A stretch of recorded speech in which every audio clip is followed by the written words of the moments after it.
Hello and welcome to episode 9 of MyGM mode with Keeney for Recharge Wrestling. And we have got a stat card for Extreme Rules, which we are going to get into now. I rolled for the card at the end of the last episode, but just so you know, Seth and Cody tables match to kick off, T-Bar and Humber, Sasha and Mandy Extreme Rules, Walter and Dominic Extreme Rules, and Rhea and Asuka in a Hell in a Cell match for the title as the main event. Let's get into the show. Confirming that booking. We're spending 135k. There's only 199 budget, so we're putting a lot. We're playing about 4 cards as well here, so I'm really going all in on this one. As let's spectate the opener between Seth and Cody Rhodes. Now this was my title feud, but Drew wanted that title match. I promised him it. I gave him it. He won it. Fair play to him. And he's in a feud with Stone Cold. I can't use Drew for this pay-per-view. So Drew and Stone Cold would have been my title feud. I'm not allowed to do that. So therefore, no title on this pay-per-view, which is a blow. It is a blow. But that was only level 1 rivalry. So actually, on a rivalry standpoint, it probably didn't deserve to be ahead of any of these matches in terms of rivalry level. I mean, obviously it's better than Humberto T-Bar, but let's have a look, see how Rollins and Cody get on as here comes Seth freaking Rollins. Been on SmackDown since the start. Oh, yes. The visionary, the revolutionary. Comes this little dance down to it. Let's just skip that one. And now Cody with his Danny Burch graphics is going to come on down. I need to look into how you change the entrances, and because I've seen people online who have the proper Cody music, and I'm sure there's a way to do that, so I'm going to look into that. There comes Cody anyway for this match. The tables match. Oh, and here we go. Cody with some early chops on Seth. Look at it. Saliva of Seth or sweat, whatever it is, drop it up. There's a springboard leg drop by Cody Rhodes. Cody picks Seth up and into a fisherman suplex. Oh, God, almost picks him up by his skull and drives him back down to the mat. Carries in. This is a heated rivalry between these two. Level 4. It's Cody with an orthodox DDT there. A couple of Seth fans in the front row of the audience here. Cody's stomping away, and so far Cody's had complete control of this one. Now Cody's spine buster on Seth. And he's going to say, well, he wants to end this one quickly, Cody. He's been in complete control so far. He wants to end this one quickly. He brings the table in. As Seth Rollins doesn't know what day of the week it is right now. But reversing, finally can do some offense, Seth. Oh, drives Cody's face into the turnbuckle. And picks him up, and I don't know how he's got this move in already, but he's got that kind of pull him in for the knee to the face. And now Seth has set up the table. Or is he? He's going to put it into the corner. Probably the easiest way to win these matches is to put it into the corner. And Seth wants to win this one quickly, and these two hate each other. Get the W, don't they? They want to move on. I mean, Cody probably wants to be back in the title picture. Seth, I don't think he's been in the title picture yet, has he, for me, in this GM mode, which is mad when you think he was my second or third pick in the draft. Cody now is going for... we saw him actually win the title move. This backwards pile driver type of move. I don't quite know what it is, but he won the title with that move, Cody.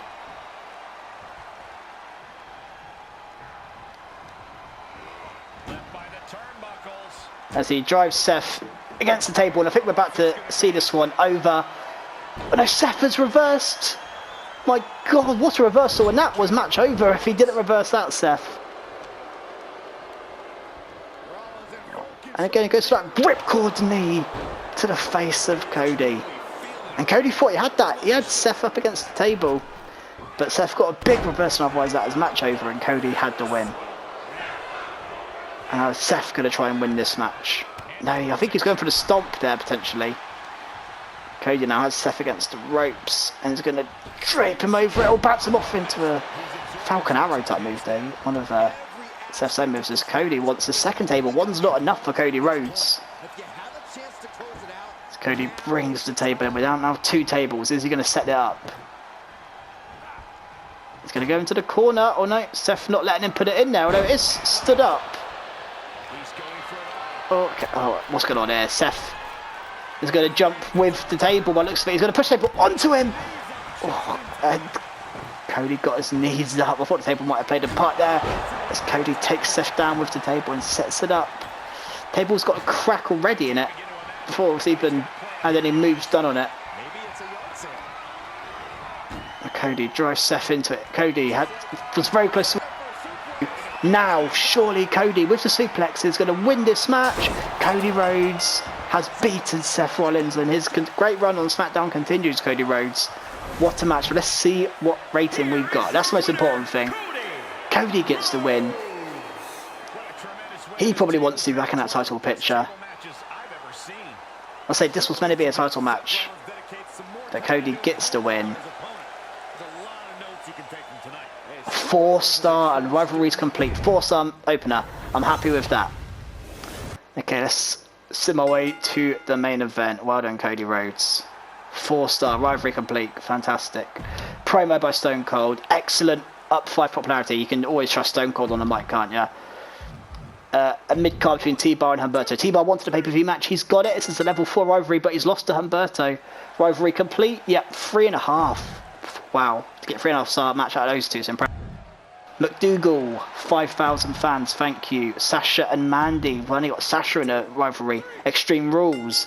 And Mandy's finally got a win over Sasha. This is her speciality. 4-star, rivalry's complete. But Sasha Banks has lost to Mandy Rose. Interesting. Advertising for Elias, £11,000. Thank you very much. Walter and Dominic, another rivalry to be completed. 4 out of completed if this is Walter's beat Dominic in a 4-star match. Rivalry is complete. We've hit 3 4-stars and a 3.5 so far. A promo by Riddle is excellent. 6 popularity by Riddle, fantastic. And let's spectate our main event for the SmackDown Women's title between Rhea Ripley and Asuka in Hell in a Cell. Now this should be good. This is a bruiser and a fighter. This is a heel and a face. These are 2 of my most popular stars. Now they wanted my most popular female heel and face to face each other. That would have been Belair and Rhea. Asuka's the champ. Asuka has actually been involved because of her injury, so the popularity has gone down. That could affect this match, but I played that card to say that Hell in a Cell match will be higher rated, so hopefully that swings the dial for us as we welcome the Nightmare Ripley.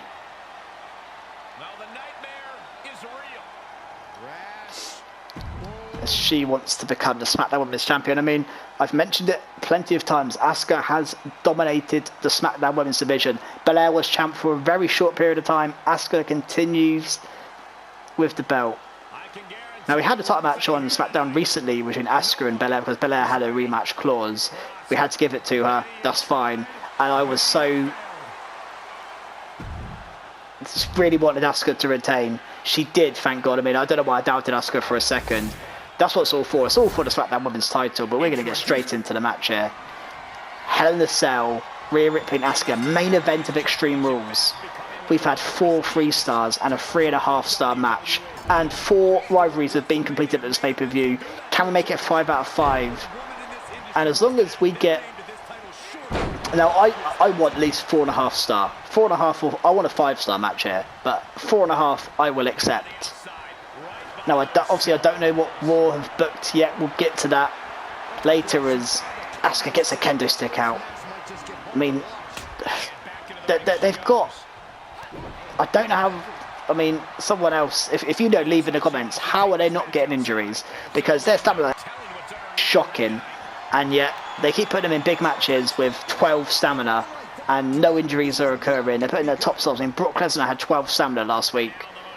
ending injured. I mean, Rhea and Asuka just playing mind games here, getting in and out of the ring. Hope we're not in a loop here, by the way. I might have to... No, okay, fine, we're not. I thought we might be in a loop where they were just going to get in and out of the ring on each other. But not as... Rhea tops Asuka to the mat, kick to the ankle. Ripley, I mean, again, her finisher move is that submission hold, which I keep forgetting the name of. And I wonder if weakening the legs of Asuka is her plan here. But Asuka takes Rhea down. Asuka driving Rhea into the mat. And Asuka has the Asuka lock, so I think submission could be ordered a day. Here is Asuka with a baseball bat on Rhea. Rhea gets out of it. Stops using that baseball. And the kendo stick is still just about in the ring there. The ref has kicked it over that side. And Rhea has dropped Asuka onto the edge of the baseball bat. And pointing out one crowd member in particular for some reason. I mean, not like this is a match I'd love to see in real life, a feud. I'm sure they would have fought before. But,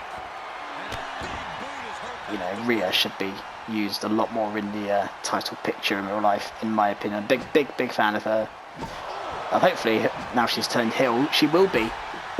As Rhea gets handed on Asuka, knocks the midsection, elbow to the face. Has her up on the shoulders, but Asuka fighting out. Do we know how much this title means to Asuka? She is basically held... Actually, I think, if I'm not mistaken, our first match on SmackDown was Asuka beating Rhea for the title in the first week. I think I picked Rhea as my initial champion. So she wants the belt back because Asuka driving the bat into her, but Rhea getting out of it. Asuka punching the midsection and she's going for that hip attack. Rhea down to one knee hip attack. That probably won't be enough for Asuka, and she knows it. She wants the Asuka lock. She's going for it, and can she make Rhea Ripley tap? She has the Asuka lock in. Referee is right, it's got great position. Is Rhea Ripley going to tap? She is! And Asuka's retained again. She keeps retaining Asuka. I don't know how to make her lose the belt. I mentioned last time Sasha Banks could be the one to go for her. Maybe that's what I'm going to need to do. I'm going to need to put Sasha in. I think we had on one of the previous couple of weeks to say about Sasha in the title pitch, but Asuka has retained again. But let's see how we've done. It's a 5-star match. I mean, we all watched that. That wasn't a 5-star match, but they've deemed it a 5-star match. And what a pay-per-view again. I think we always deliver with pay-per-views. I think consistently over the time on MyGM mode, our pay-per-views have been fantastic. And a rivalry complete, and we are now clean slate going into the next pay-per-view build. Let's see what they can do. We got 4, 3.5, 4, 4, 5. Just remember that. That is what we got. Let's see what they can do here with their tag team title match opener. Tyler Bate and Ivar are their tag team champs in a 4.5-star match. But both their tag team champions are injured. Finally, they get some injuries. They bloody deserve it. 4.5-star. God. Okay, so they beat us on the opener. Parity for Loomis and Bartel. Got 3.5 in this slot, so we'll see what they can get here with Loomis and Bartel. 3, so we beat them there by half a star. I think we're about even, half a star each either way. A promo doesn't do much there. The tag team match in the mid. We got 4-star here, so what can they get with Bliss and Shirai winning? 3.5, rivalry complete, but we're about half a star up on if we're looking at star ratings across the board. There's a Hell in a Cell match between Tamina and Raquel in the mid card. Tamina beats Raquel in a 2.5-star, but 2 injuries. They got 4 injuries this pay-per-view, and that's a 2.5-star. We got 4 stars, so we've definitely got a better show. And our main event is 5 stars. So even if they get a 5-star main event, we have outperformed them. And OK Rushing makes okay call out there. And hopefully they get Brock injured. If they can get 5 injuries on this pay-per-view, it'd really be the chickens coming home to roost. They have. Brock's injured, 3-star. Now, we have annihilated them on this pay-per-view. Look at this. It's annihilation. Amazing booking. Let's see how this was done for popularity. Rollins is now 77, Seth Rollins. Cody's up to 70. T-Bar 62, Career 65. That's cool for a lower card feud. Banks up to 74 now, Banks, but Rose is 70. Stamina's down to 10 for Mandy Rose. Walter 62. I mean, Walter's popularity is low. I could do with Walter getting involved in bigger feud maybe next time after Dominic. Maybe I can bring in another high quality cruiser potentially. And Rhea's 83 and Asuka is 69. Only 69. That's a champion, but it's quite low for a champion. What's the stamina like? 17 and 12. Yeah, but what a show! I mean, our fans there, 200,000 fans at 170k. So they have a better rivalry ending than Walter and Dominic Mysterio. Brilliant. Phenomenal show. So God, they gave a crowd a heat stroke blood, all that hot air. Asuka defeats title Rhea, just not good enough today. Riddle dropped a great promo. Great match with Asuka. Rhea made the match special. Elias's promo was pretty good. Solid contest between Rhea and Asuka. Clint McDougal's promo, good. Mandy break her losing. I just lost one on Mandy breaking that losing streak. Okay, we're still second, but I reckon we're 2.529 now. What did they do? 203,000, and they're now 782k. So I reckon we're pretty close now. We're 40,000, about 40,000 behind you. But I think we've closed the gap big time from that pay-per-view. Really good show from us there. I'm really happy about it. Let's see what the inbox is, and then we'll end the episode there. We've got Clash of Champions in 4 weeks. Cool. I've made T-Bar happy. What's about this brand? Well, we need more on our brand. Fantastic. Seth Rollins, I've made him happy as well. Oh, Seth loves me as well. So I'm in a great place with my roster, I think, so far. We've got some more logistics. What's our arena? Big stadium, big open stadium. It's 100k to big stadium. How much is this? 75,000 for the McMahon family. 75,000 for the Pyro, and that is not available yet. So let's have a look at popularity quickly. We've got 83, 81, 79. I mean, Austin, if we can get Austin and McIntyre heated up, by the way, that is some match for the title at Clash of McIntyre and Stone Cold. I mean, it is WrestleMania worthy, but we need something for Seth coming up. We need something for Seth, definitely. Sasha now is rising high on our popularity. I mean, so's Mandy, and maybe Asuka and Mandy could be the next feud, but I wouldn't mind Sasha being in the title feud. A lot of bruisers, haven't we? We have got a lot of bruisers on the female side. We've got 3.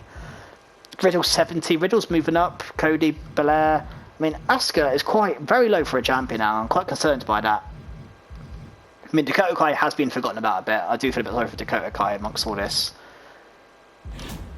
Let's see what free agents we've got here. Balor. I mean, we don't really have much budget, so I wouldn't go. I don't think I'm going to go big on Balor or Bayley. Good to know. We could sign. Oh, we don't want to have a bruiser female. God. Andrea Cannons is a specialist. Okay, we're not going to sign anyone yet. But I've got that free legend card, by the way. I could get Stoke the Rock in for free for 10 weeks. I mean, I'm saying that now. What? The specialists fight well with specialists. Let me just it doesn't really make it. Doesn't really do anything. I don't know how specialists compete with each other, but maybe, just maybe, I'm not going to do it right now. Maybe next episode I'm going to leave you on a cliffhanger here. Maybe I can think about bringing in Shawn Michaels, Undertaker, The Rock, Triple H, Cena, Goldberg, Batista. I could bring in absolute legend for free in the build up to Clash of Champions, and it's a 10-week contract, so I can have them for a couple of pay-per-views like I'm planning with Stone Cold. And I've also got contract negotiation plus 2 weeks as well there, so I'm quite happy with the state I'm in. Look at we're closing the gap here. What's our commissioner got? 1 Extreme Rules match this week. Okay, that's fine. Elias wants to fight Damian Priest in the next 3 weeks. That can happen, but we're keeping people happy. We're moving in the right direction. We have got some serious stuff lined up. I mean, Austin and Drew, the next pay-per-view is big. we've got this tag team feud, which we can probably blow for next pay-per-view as well as a mid-card pay-per-view match, this tag team. We'll work towards that coming forward as well. And we'll create some more feuds. I don't know quite what yet. I'm going to go away and have a think. But thanks for watching, and check out our next episode soon. And as always, I don't always plug this, but like, subscribe, tell your friends, anyone who wants Lux GM mode. And also, feel free to leave comments. Let me know what you'd want to see from me, how you think it's going. I mean, I'm always open for communication, for any ideas. Follow us on Twitter at Recharge Wrestling. Tweets will go out as long as the episodes drop to let you know. So follow us there. We also do weekly review shows. We do a lot. Check out our YouTube. Check out our Twitter. There's a lot going on. But I will see you guys next time. Thank you very much.